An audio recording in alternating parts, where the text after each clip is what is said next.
Estimadas y estimados estudiantes, sean muy bienvenidos a la sesión de diagnóstico y pronóstico del parto. Mi nombre es Yael Quirós y los acompañaré en la revisión de este tema,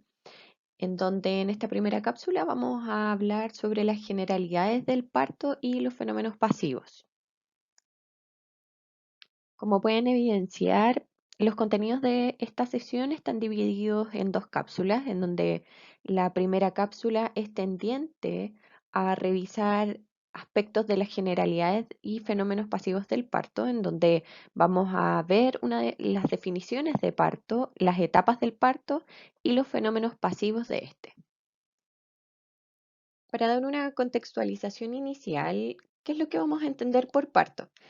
La Real Academia de la Lengua Española define el parto como un proceso por el que la mujer expulsa al feto y la placenta al final de la gestación, que consta de tres fases: la de dilatación, la de expulsión y la placentaria o de alumbramiento.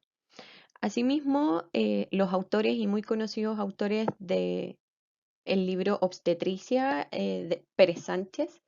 hablan sobre el parto como el conjunto de fenómenos fisiológicos que determinan y acompañan la expulsión del feto y los anexos ovulares, desde la cavidad uterina y al exterior a través del canal del parto. Y finalmente, la Organización Mundial de la Salud hace referencia a un trabajo de parto o a un parto normal como aquel parto que tiene un comienzo espontáneo entre las 32 a 42 semanas de gestación, de bajo riesgo desde su inicio hasta después del alumbramiento, en donde el niño o la niña nace espontáneamente en presentación cefálica y después de dar a luz, la mujer y el recién nacido o recién nacida se encuentran en buenas condiciones. Cuando nos ponemos a leer estas definiciones, desde mi perspectiva y desde la perspectiva o desde una perspectiva integral, pareciera que algo falta en esta definición de parto. Es así entonces que las definiciones anteriores pareciera que hay elementos que faltan en esta definición o comprensión del parto. Es por esto que las matronas o la Federación de Asociaciones de Matronas Españolas durante el año 2006 define el parto como el proceso fisiológico único con el que la mujer finaliza su gestación a término, en el que están implicados factores psicológicos y socioculturales.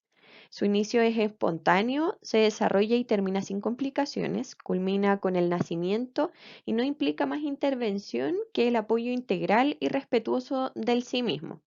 En esta definición vemos muchos más elementos involucrados y vemos que la protagonista de este proceso va a ser la mujer. Es así entonces que se ve la necesidad de una definición de parto normal en el que se incluyen las sensaciones que está viviendo esta mujer o esta persona con útero, en donde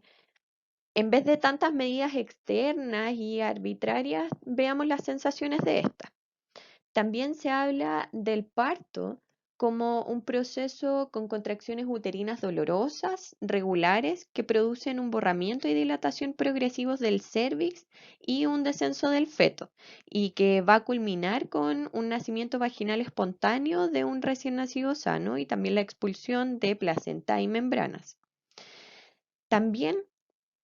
se entiende como un trabajo duro que va a producir una sensación de logro y también va a producir empoderamiento en esta persona que está pariendo eh, en este contexto de apoyo, en este contexto respetuoso, entre otros elementos. Y la definición que acabamos de dar, si bien es bastante completa y tiene elementos eh, de la humanización del trabajo de parto involucrados, también nos sigue quedando corta porque van a haber distintas formas de definir un parto. Y desde esta conceptualización podemos definir un parto según la vía en la que se va a producir, en la que puede ser una vía vaginal o por vía baja, o un parto por cesárea o por vía alta. También podemos definir el parto según la edad gestacional, que esta puede ser un parto de pretérmino, un parto de término, un parto de término en vías de prolongación o un parto de postérmino. También podemos hablar del inicio o definir el parto según su inicio, el cual puede ser espontáneo o inducido, o su evolución, que también puede ser espontánea o conducida. En este mismo proceso de parto también podemos entenderlo como un parto que sea fisiológico o eutóxico, o también un parto patológico o distóxico. Y finalmente podemos definir el parto según el número de fetos que va a tener esta gestación, que puede ser un parto único o un parto múltiple, como por ejemplo, o cuál es el caso de los partos gemelares o partos de trillizos. El trabajo de parto y el parto están divididos en dos etapas clínicas muy bien definidas, en donde en primera instancia encontramos los pródromos de parto y en segunda instancia vamos a hablar de trabajo de parto propiamente tal. El pródromo de parto o los pródromos de parto son el periodo en el que se va a llevar la maduración cervical, en donde las contracciones uterinas van a ser no dolorosas y de cierta forma preparan a este cuello uterino llevándolo hasta su maduración. Y este segundo elemento, que es el trabajo de parto, tiene tres etapas que son muy importantes. El primero es el periodo de dilatación, que se entiende periodo de dilatación desde los 2 centímetros de dilatación hasta que el cuello está totalmente dilatado. Esto quiere decir hasta aproximadamente 10 centímetros. Luego, y este periodo de dilatación también lo podemos subdividir en una fase latente y una fase activa. Y después podemos hablar del periodo expulsivo, que va a ser como este periodo que se entiende desde que se logra la dilatación completa hasta la expulsión total del feto. Y finalmente el periodo de alumbramiento, que lo vamos a entender desde la expulsión del feto hasta la salida de la masa placentaria y los anexos ovulares, que también va a tener eh, un periodo definido en donde vamos a estar hablando sobre un periodo de alumbramiento normal, prolongado y o retención placentaria. Este periodo de alumbramiento también se puede subdividir o subentender desde un desprendimiento, un descenso y finalmente la expulsión de la placenta y los anexos ovulares. Tal como ya habíamos definido, los pródromos de parto van a ser este periodo en el que las contracciones uterinas van a ayudar a la maduración cervical, en donde un cuello maduro va a ser un cuello que está centralizado, que está en borramiento, se está reblandeciendo y está dilatado hasta los 2 centímetros de dilatación. Y desde los pródromos de parto comenzamos a hablar en la fase posterior de trabajo de parto propiamente tal, que lo vamos a entender o vamos a separar en dos etapas que van a ser la fase latente y la fase activa del trabajo de parto. Han existido nuevas actualizaciones, principalmente aquellas referentes a la guía perinatal y las recomendaciones de la Organización Mundial de la Salud, en donde la guía perinatal entiende la fase latente como la presencia de un cuello borrado desde los 3 centímetros de dilatación en adelante. Mientras que las recomendaciones de la Organización Mundial de la Salud, que son del año 2019, entienden como fase latente del trabajo de parto,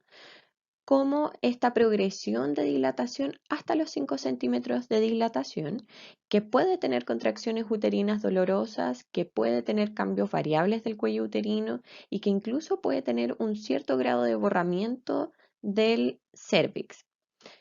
¿Cuál es el punto importante acá? No va a ser tanto los centímetros de dilatación, sino que mm, la importancia de estas nuevas recomendaciones es que no hay una duración estándar en la que se pueda aplicar o se pueda entender que se desarrolla esta fase latente y puede variar ampliamente de una mujer a otra. Estas recomendaciones de la Organización Mundial de la Salud entienden la fase latente o esta progresión más lenta hasta los 5 centímetros de dilatación para poder retrasar el ingreso de las mujeres a los centros asistenciales. Y como podemos ver, la guía perinatal nos otorga una tabla en donde tenemos las etapas del parto, tanto para nulíparas y multíparas, y los tiempos esperados. Pero específicamente en la fase latente no hay tiempos esperados o una duración estándar que pueda aplicar para cada una o para todas las mujeres. Por otra parte, la fase activa en el periodo de dilatación del trabajo de parto para la guía perinatal se entiende como este lapso que media entre los 3 y los 10 centímetros de dilatación, y a su vez esta fase activa va a estar dividida en dos subetapas: la fase aceleratoria, que va a ser de los 3 a 8 centímetros de dilatación, en donde va a predominar la dilatación, y la fase desaceleratoria, que es desde los 8 a 10 centímetros de dilatación, en donde ocurre mayormente el descenso de la presentación fetal.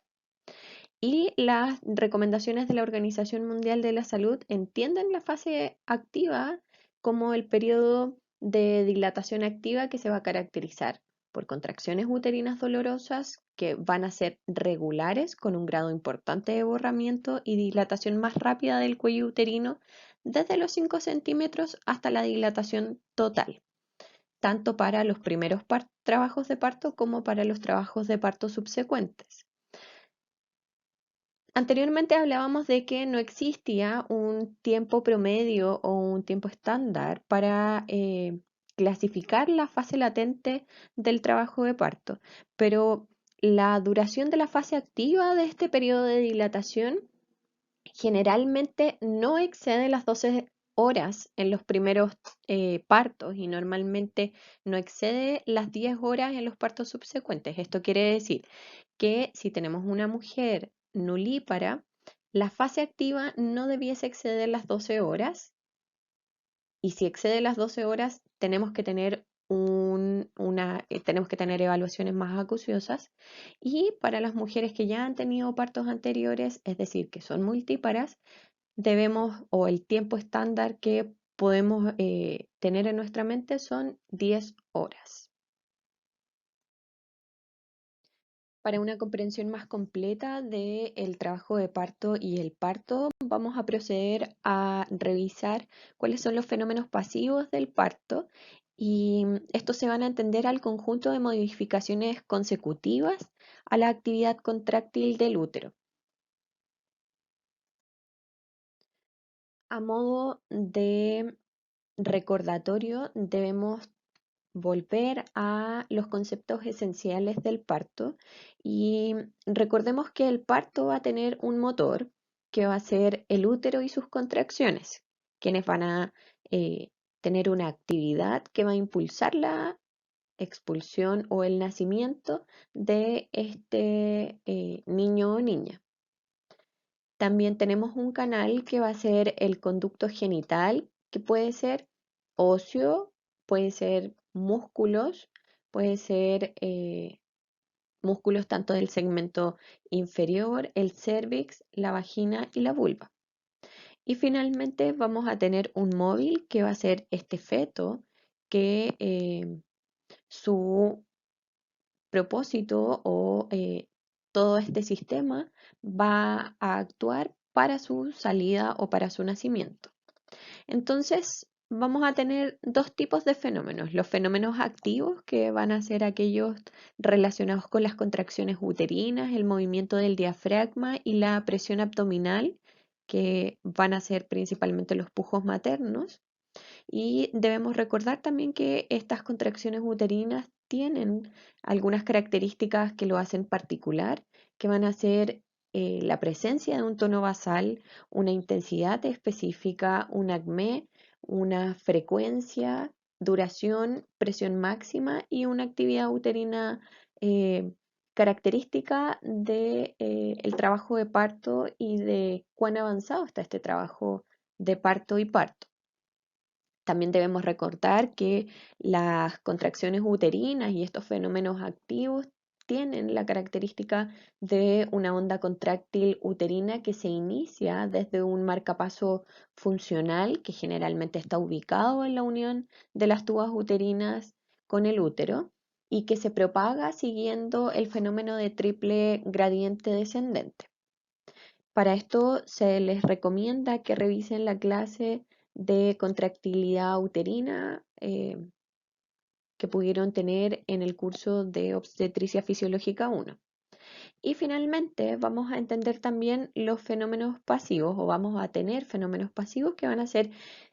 producto de los fenómenos activos, es decir, producto de las contracciones uterinas y del movimiento del diafragma y de los pujos maternos y corresponden a modificaciones cervicales, la ampliación del segmento inferior, la expulsión del tapón mucoso, los mecanismos del parto, la formación de las bolsas de las aguas, la ampliación de partes blandas y modificaciones plásticas del feto. Todos estos fenómenos los vamos a revisar a continuación. El primer fenómeno que vamos a revisar es la formación del segmento inferior. El segmento inferior va a corresponder a la zona intermedia entre el cuerpo y el cuello del útero, que en un útero no gestante corresponde al istmo del útero. Y recordemos que esta formación se produce o se inicia desde las 14 a las 16 semanas de gestación y se intensifica sus cambios anatómicos a las 24 semanas de gestación en mujeres primigestas y durante el trabajo de parto y parto en mujeres multíparas. Sus límites van a corresponder a el orificio cervical interno de forma inferior y superior al anillo de Van. ¿Cuál va a ser la finalidad de la formación del segmento inferior? Bueno, permite mayor espacio para el alojamiento del feto en su crecimiento. Hay mayor espacio para el descenso de la presentación durante el trabajo de parto y el parto. Y funcionalmente tiene una actividad contráctil, pero no retráctil, por la desaparición de la capa media. Este elemento lo vamos a profundizar a continuación. Entonces, a partir de la semana 28 va a haber una tracción de la capa media del cuerpo del útero, la capa media muscular, que va a estar constituida por una capa externa y una capa interna. Y esto le va a proporcionar un mayor espacio al crecimiento fetal. Entonces, al momento del inicio del parto, el útero se va a dividir en tres zonas, que las podemos ver en la imagen a continuación. Una eh, etapa o una zona superior representada por el cuerpo del útero, una zona intermedia representada por el segmento inferior y una zona inferior representada por el cuello del útero. Las dos últimas zonas, al unirse y dilatarse al final del parto, que es como vemos en la siguiente imagen, van a formar el canal cérvico segmentario o canal de Brown. Este cuerpo o este canal va a permitir en una vía, se va a transformar en una vía de tránsito, mientras que el cuerpo del útero se transforma en un verdadero motor que va a intentar o tratar expulsar al feto. En el periodo previo al expulsivo, el segmento inferior mide aproximadamente 7 a 10 centímetros, mientras que en el periodo de dilatación completa o periodo expulsivo propiamente tal, el segmento inferior mide 12 centímetros. Es así que durante el trabajo de parto, el segmento inferior se va a ampliar y adelgazar para cumplir su función de ser un canal que permite la expulsión del feto. Por otra parte, encontramos la maduración del cuello del útero o modificaciones cervicales como un fenómeno pasivo del trabajo de parto. ¿A qué vamos a llamar entonces maduración del cuello del útero? Vamos a hablar de maduración cuando el cuello esté centralizado, esté borrado, esté reblandecido o hay un ablandamiento del cuello y dilatado hasta los 2 centímetros de dilatación. Esto, la maduración cervical, se va a producir producto de la relajación marcada de las fibras musculares lisas del cérvix y van a tener un proceso que va a ser consecutivo, en donde primero vamos a tener una centralización del cuello, luego vamos a proceder a un reblandecimiento posterior al borramiento, luego a un adelgazamiento y todo esto nos va a llevar a una dilatación que va a ser consecuentemente una maduración cervical. Para entender las causas de estas modificaciones cervicales, debemos tener como antecedente que los componentes del cuello uterino son en un 15 a un 30% de músculo liso y un 70 a un 85% de tejido fibroso o conectivo. Además, existen o se dan procesos determinantes como por ejemplo la desintegración de la membrana extracelular, producto de una ruptura y reordenamiento de las fibras de colágeno y de su tejido elástico. Va a haber un aumento de la solubilidad del colágeno y un aumento en la actividad colágenolítica, producto de un aumento de colagenasas. Por tanto, para las modificaciones cervicales, las causas que van a producir o la acción hormonal que se genera es que las prostaglandinas aumentan la permeabilidad vascular, de lo que permite la entrada de neutrófilos al estroma, se activan los fibroblastos y disminuyen las concentraciones de dermatán sulfato, que es un organizador del colágeno, y un aumento del ácido hialurónico. Y además se produce un cambio en la estructura del colágeno producto de la infiltración de neutrófilos que van a ser citoquinas y leucotrienos y además una acción de los fibroblastos que van a secretar las colagenasas y aumentan la presencia de células inflamatorias. Cuando hablamos de centralización del cuello del útero, en la imagen que vemos a continuación podemos ver que el cuello del útero está hacia posterior. Y claro, el primer cambio que va a existir va a ser una centralización de este cuello para poder dar paso a los siguientes fenómenos que vamos a ver, que son el borramiento, el reblandecimiento, etcétera. Por su parte, tanto la dilatación como el borramiento cervical se producen o son característicos producto de la presión hidrostática que ejercen las contracciones uterinas a través de las membranas ovulares contra el cuello del útero y el segmento inferior. Esto como si fuera una cuña. El borramiento o acortamiento del cuello se va a cumplir por la disminución gradual que va a tener el cuello del útero de forma gradual desde su extensión normal desde 2 centímetros hasta aproximadamente la reducción del conducto a un simple orificio cervical o circular con bordes finos y delgados como el papel, como podemos ver en la última imagen. Este fenómeno va a tener lugar desde arriba hacia abajo y ocurre al acortarse las fibras musculares, en donde el orificio interno o el orificio cervical interno se acorta o las fibras musculares se acortan hacia el segmento inferior y al mismo tiempo que el orificio externo queda temporalmente sin modificación. El borramiento va a ser comparable a la formación de un embudo. Ahora, ¿qué pasa si no tenemos membranas ovulares para el borramiento del cuello del útero? La presentación va a ejercer la misma fuerza en conjunto con la presión hidrostática que producen las contracciones uterinas para ejercer el mismo fenómeno de borramiento, tal como podemos ver en la imagen. En la imagen también podemos ver representada en este color celeste las membranas ovulares, pero imaginemos que no existen y vamos a poder ver que la cabeza o el polo cefálico del feto hace presión sobre el cuello del útero. Otra característica va a ser la diferencia entre la dilatación de primípara y de multípara. Este mecanismo va a proceder sobre todo en las nulíparas, en donde la dilatación del cuello va a ser posterior al borramiento. Esto quiere decir, en primíparas, tal como vemos en la imagen,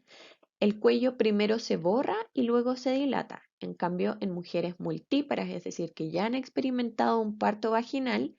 el borramiento y la dilatación se producen de forma paralela, se producen en conjunto. Esa es la principal diferencia entre estos dos tipos de borramiento y dilatación. ¿Y cómo vamos a darnos cuenta de que se está produciendo el borramiento o cómo vamos a hacer un diagnóstico de este? A través de un tacto vaginal, tal como vemos en la imagen. Tal como mencionábamos anteriormente, para que se produzca la dilatación debe haber una acción de las membranas ovulares sobre el segmento inferior y el cuello del útero, en donde estas zonas van a ser las de menor resistencia y se va a producir este fenómeno producto de una tracción centrípeta. Van a haber factores que influyan en la dilatación, como por ejemplo la paridad, la posición de la presentación, la integralidad o integridad de las membranas ovulares, la variedad de posición que tenga el feto, el grado de flexión, el uso de anestesia y o de uterotónicos también van a afectar en la producción de una dilatación. ¿Y cómo nos vamos a o cómo vamos a valorar esta dilatación? El grado de dilatación se aprecia mediante el tacto vaginal y se va a valorar de acuerdo al número de dedos que se logran introducir en el área cervical. Cuando los bordes del orificio alcanzan las paredes de la pelvis, la dilatación va a ser completa y es así donde o cuando se va a construir el canal segmento vaginal para que el feto pueda atravesar por ahí. El siguiente fenómeno que vamos a revisar es la expulsión del tapón mucoso, que es un conglomerado mucoso cristalino y gelatinoso que se produce producto de una hipersecreción de las glándulas cervicales. Este tapón mucoso contiene proteínas del sistema inmunitario y propiedades bactericidas y antimicóticas. ¿Cuál va a ser su función? Aislar y proteger la cavidad uterina durante la gestación. Esto en el entendido de que la cavidad uterina va a ser una instancia o va a ser una cavidad que va a tener ausencia de gérmenes y la zona inferior o la zona exterior va a estar compuesta por gérmenes y leucocitos. ¿Cuándo se va a producir la eliminación del tapón mucoso? El tapón mucoso va a ser consecuencia de las modificaciones cervicales que se producen en el pródromo de parto, que van a ser el borramiento y la dilatación inicial, y suele ocurrir entre 7 días a 24 horas antes del inicio del trabajo de parto, y su eliminación va a ser signo de actividad uterina efectiva y va a ser sugerente de un inicio de trabajo de parto. En las dos siguientes imágenes que podemos ver a la derecha, vemos un tapón mucoso en primera instancia eh, sanguinolento y esto es normal. Y también podemos encontrar un tapón mucoso que pueda ser solo compuesto de mucosidad sin signos o sangrado.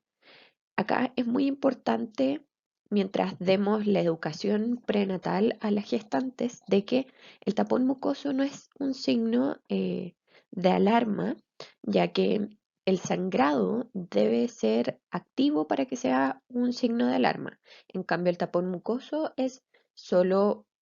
preponderantemente mucosidad teñida de sangre que va a ser característica de esta distensión o relajamiento del cuello uterino o producto de estas contracciones. En cuanto a la formación de la bolsa de las aguas como un fenómeno pasivo del trabajo de parto y el parto, es que Las contracciones uterinas del trabajo de parto van a actuar sobre el polo inferior de las membranas ovulares compuestas por el amnios y el corión y van a provocar un desprendimiento de su inserción en el segmento inferior y van a hacer que parte de las membranas se deslicen a través del canal cervical y a esto se le va a denominar formación de las bolsas de las aguas. Este fenómeno, como ya les decía, se va a presentar como consecuencia de las contracciones uterinas y por la elasticidad de las membranas y va a tener distintas funciones. La primera es una función dilatadora en donde, como podemos ver en las imágenes, se forma una cuña dilatante que va a ayudar al proceso de dilatación del cuello, de dilatación y borramiento del cuello uterino. Además, tiene una función de protección contra infecciones, principalmente protege al feto de las infecciones externas y además ejerce una función de protección de la cabeza fetal de la presión ejercida por las contracciones uterinas y también por el canal cervical durante el trabajo de parto y parto. Vamos a encontrar diferentes formas o distintas clasificaciones de la forma de las bolsas de las aguas y la primera va a ser una forma convexa que se va a presentar o va a estar en presentaciones normales o eutóxicas, es decir, de vértice, cuando esta presentación está bien flexionada y tiene buena relación con las paredes de la pelvis. ¿Y qué quiere decir esta presentación convexa? Que se abomba levemente durante las contracciones uterinas. Luego encontramos una formación de la bolsa de las aguas plana, en donde las membranas son muy resistentes y no va a ser anormal que las encontremos de esta forma, solo que no va a bombar durante cada contracción, sino que va a presentarse de forma plana. Casi no va a tener o no va a contener líquido amniótico y esto de alguna forma podría entorpecer la dilatación. Luego encontramos la formación de la bolsa de las aguas cilíndricas, en donde tenemos o se forma, tiene una presentación anormal y es muy voluminosa y hay gran cantidad de líquido amniótico. La cabeza fetal normalmente se va a encontrar alta y no va a haber una estrecha relación con la pelvis ósea y la cabeza fetal. Esto quiere decir que esta formación de la bolsa de las aguas es protruyente. La podemos ver y podemos encontrar también gran cantidad de líquido amniótico en esta forma cilíndrica. Y finalmente la piriforme, que va a ser similar a un reloj de arena, es cuando... y en este fenómeno vamos a encontrar una dilatación escasa y las membranas, principalmente en esta forma, van a ser muy elásticas y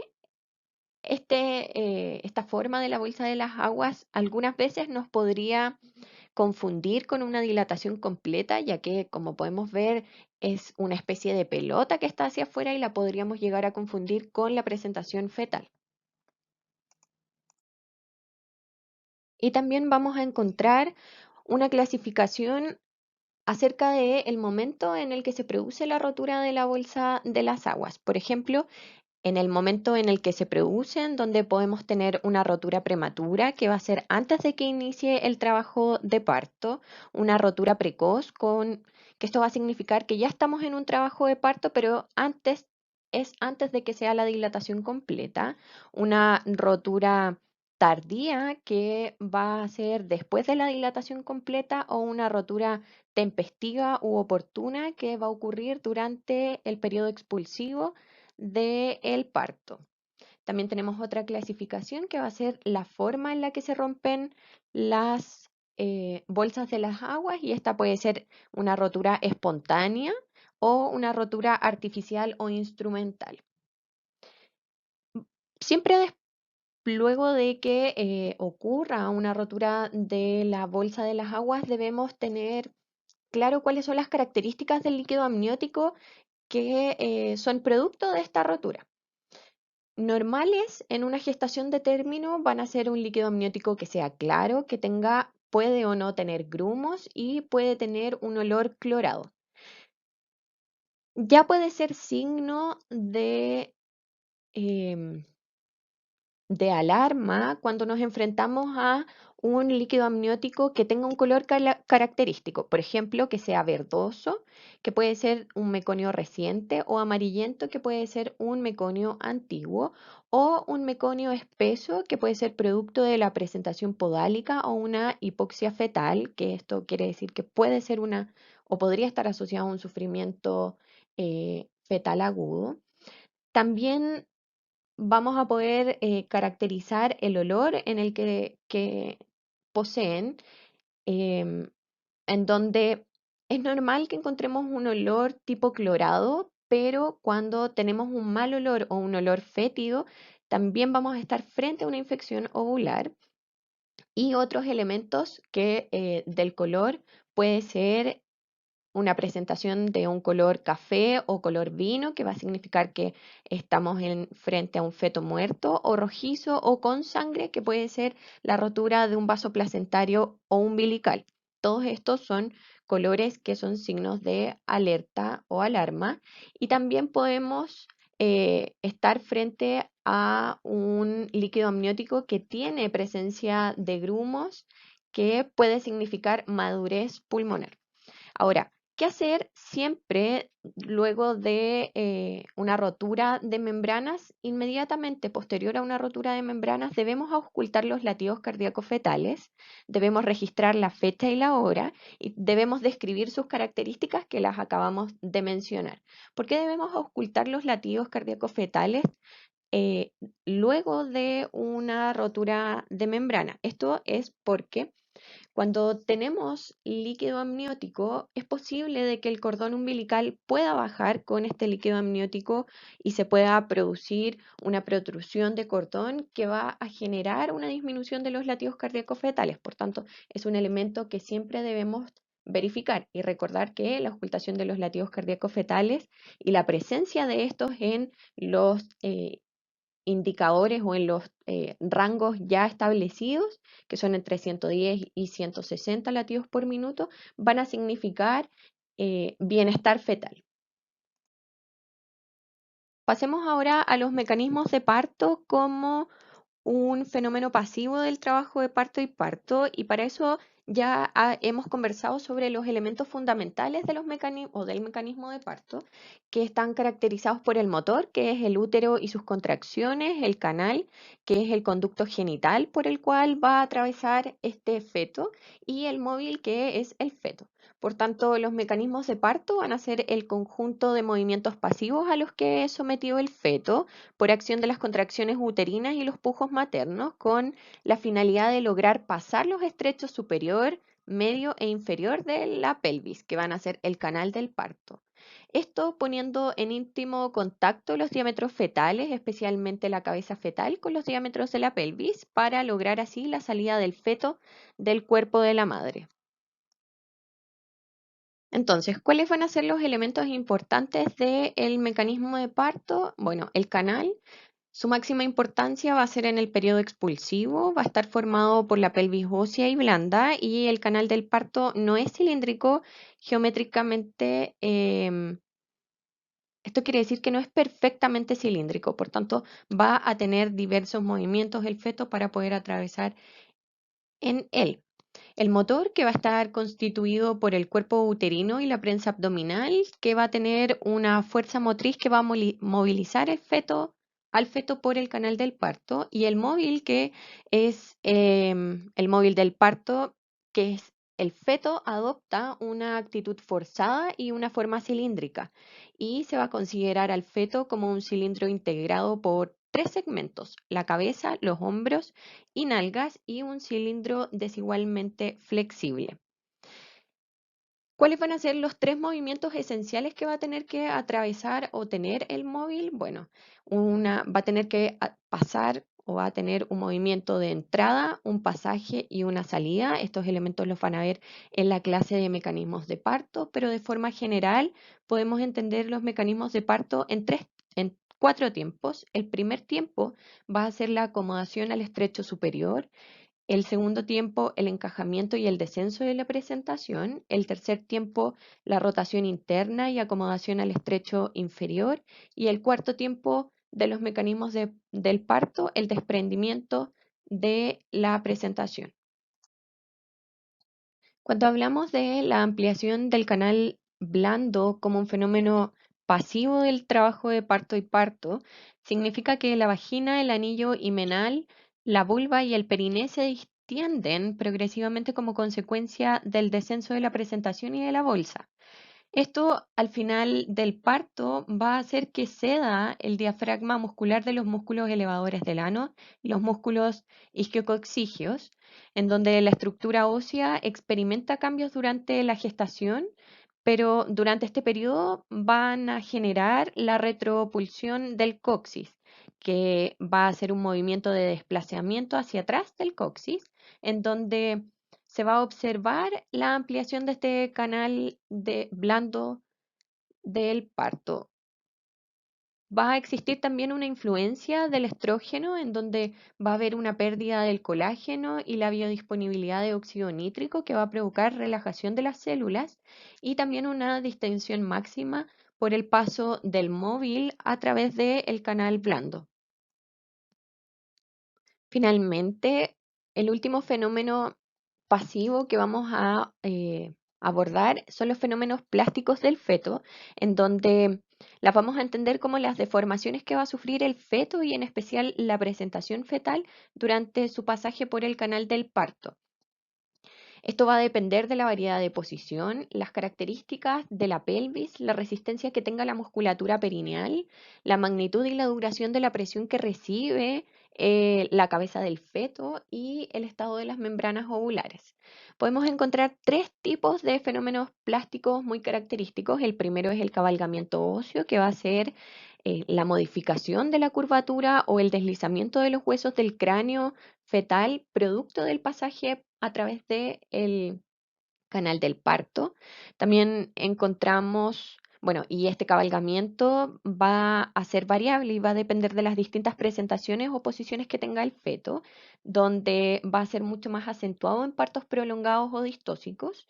Y también podemos encontrar la bolsa o tumor serosanguíneo, que consiste en una infiltración edematosa y sanguínea de la piel y el tejido celular subcutáneo, en donde adquiere un volumen bastante considerable y asienta la región de la presentación que ocupa el área del orificio cervical. Y finalmente, el cefalomatoma, que va a ser un hallazgo anormal que corresponde a un derrame hemático producto de un derrame hemático producido entre algunos huesos de la bóveda craneal y el periósteo y lo van a limitar el borde o lo limita el borde óseo de las suturas. Normalmente se presenta después del parto producto de traumatismos del parto o trabajos de parto y partos muy forzados. Es así entonces que damos por finalizada esta cápsula de diagnóstico y pronóstico de parto, en donde vimos las generalidades del trabajo de parto y parto y los fenómenos pasivos del parto. Quedo atenta a sus consultas y abriremos prontamente el foro para que puedan realizar cualquier pregunta que tengan acerca de esta clase.